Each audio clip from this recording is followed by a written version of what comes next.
So I want to start with what might be my most embarrassing story that happened about 10 years ago. Now, as a disclaimer, I didn't tell the QueensU TEDx team that I'd be sharing the story, so I do apologize if I caused any harm.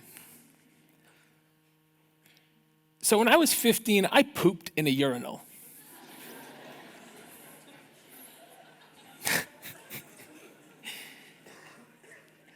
Now, before you kick me off the stage, and before your mind races to the why and the how, I'd ask for your patience, because underneath the seemingly crude act lies the edge.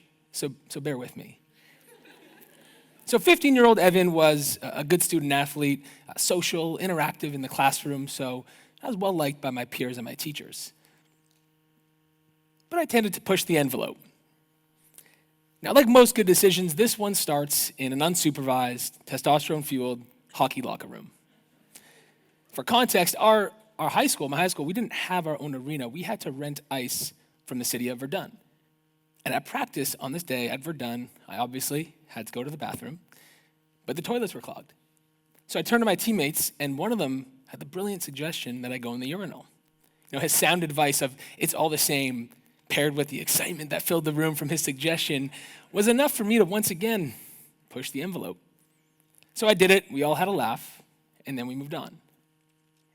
Now, the next day, my athletic director called me into his office, and he said, "Evan, in my 20 years as a faculty member here at Selwyn House School, not once has the Verdun staff ever raised issue with a Selwyn House student.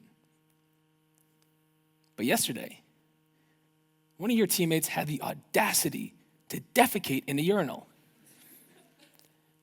Like most of you, I'm sure I'd never heard the word defecate. So I wasn't sure what he was talking about, but I figured I was the guilty party. And he said, "Evan, as the captain of the hockey team, I need you to figure out who did this." So I sat there, just riddled with guilt. I said, "Yes, sir." I got up from my chair, each leg feeling like it weighed about 1,000 pounds, walked towards the door, took a beat, turned around and said, "Sir, it was me." He sat me back down, and as he tore an absolute strip out of me, all I could think about was, my dad's gonna kill me. See, my father's a true disciplinarian, so I was far more concerned with anything he would do than any action the school would take. The next thing I remember sitting outside my headmaster's office as the disciplinary committee met inside, and my father arrived to join them and just walked right by me, not even acknowledging my presence, and that's when I knew it was bad. After the meeting, my father and I got into the car to drive home, still hadn't said a word, until about halfway through the car ride. We hit a red light, turns to me and says, "Evan, what you have done today is disgrace the Sequeira name. All you have in this world is your name, and you can never forget that." See, up until that point, I'd only thought of my name as something that filled the top right-hand corner of an exam paper. But in that moment, my father made me realize that my name holds weight. And so I tell you this not to make light of an embarrassing situation, but instead to focus on my father's words and to recognize the power in identity. To contextualize this, let me relate it to a problem that I think most university students go through. I know I did, and how asking yourself one question will both help you navigate this problem and ultimately recognize the power in identity.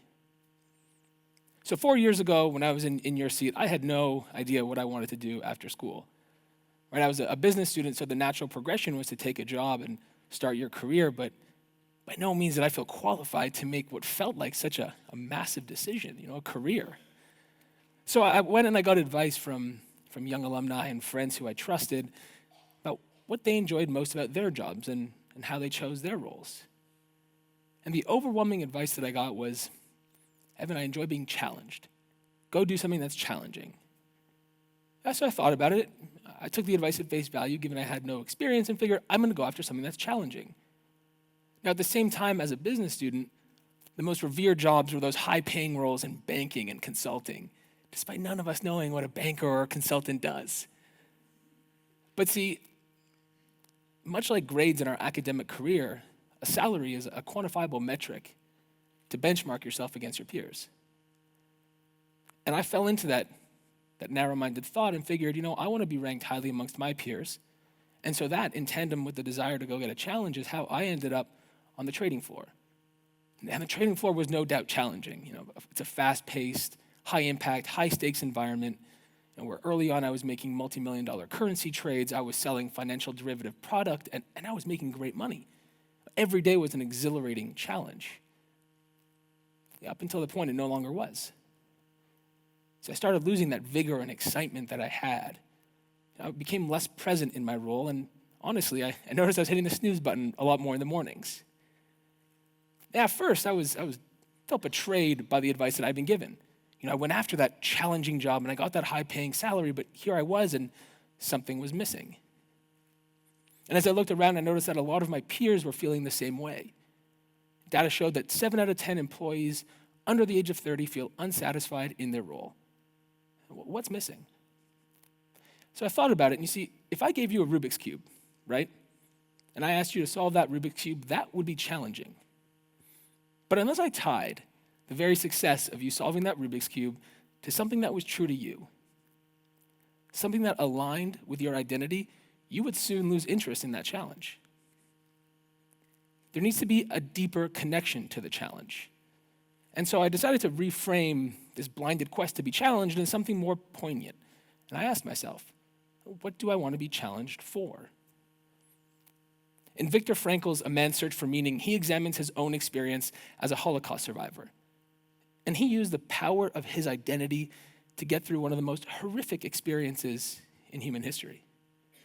Right? He accepted his given circumstance that living in a concentration camp would be an immensely sufferable experience, but that in order to survive, he would need to find meaning in that suffering.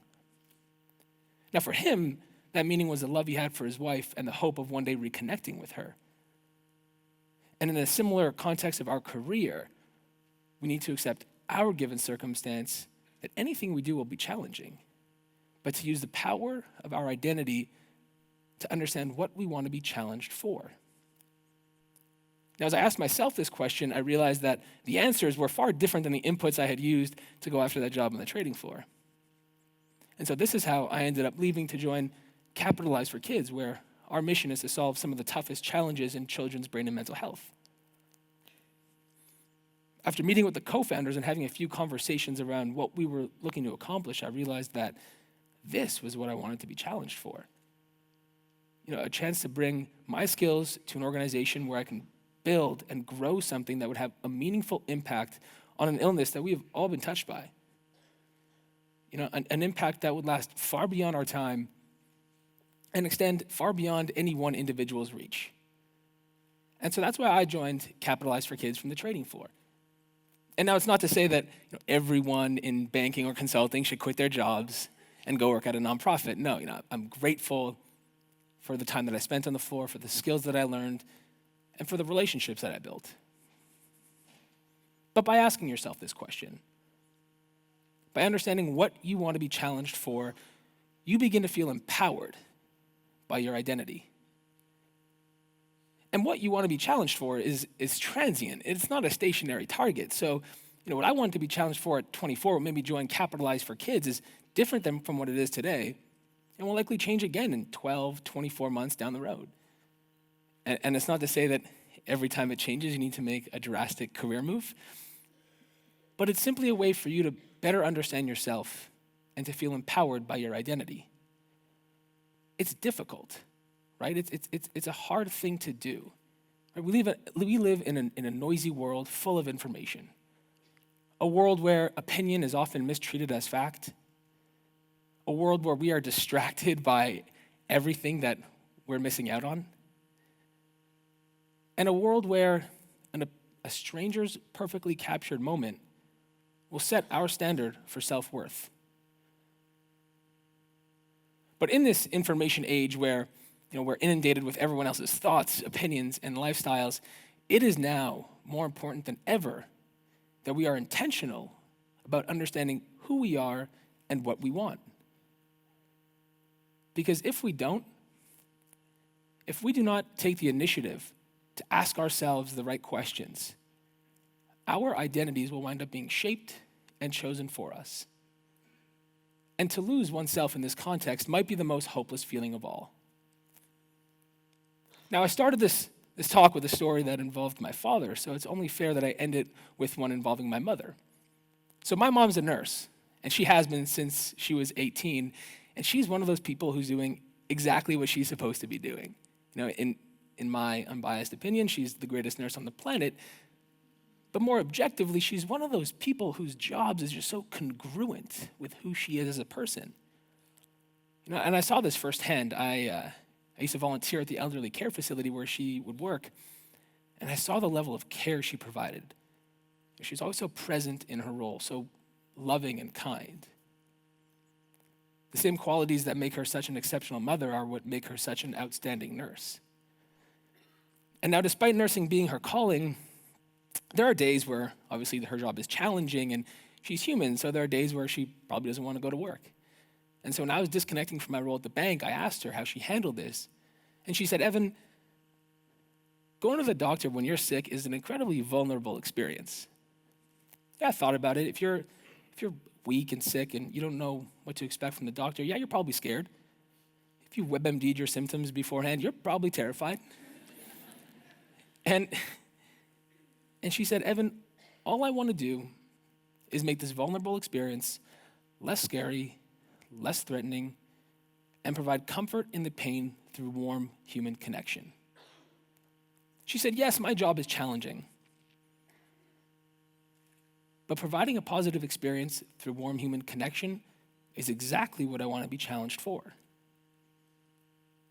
And so I say this to recognize that what you want to be challenged for can be as extensive as eradicating poverty or transitioning the globe away from fossil fuels, or as simple as providing a positive experience through human connection. Now, as a collective, we should not judge one another for what it is we want to be challenged by.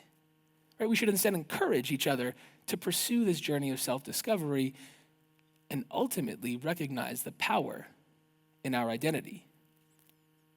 So on that note, I leave you with one question. What do you want to be challenged for? Thank you.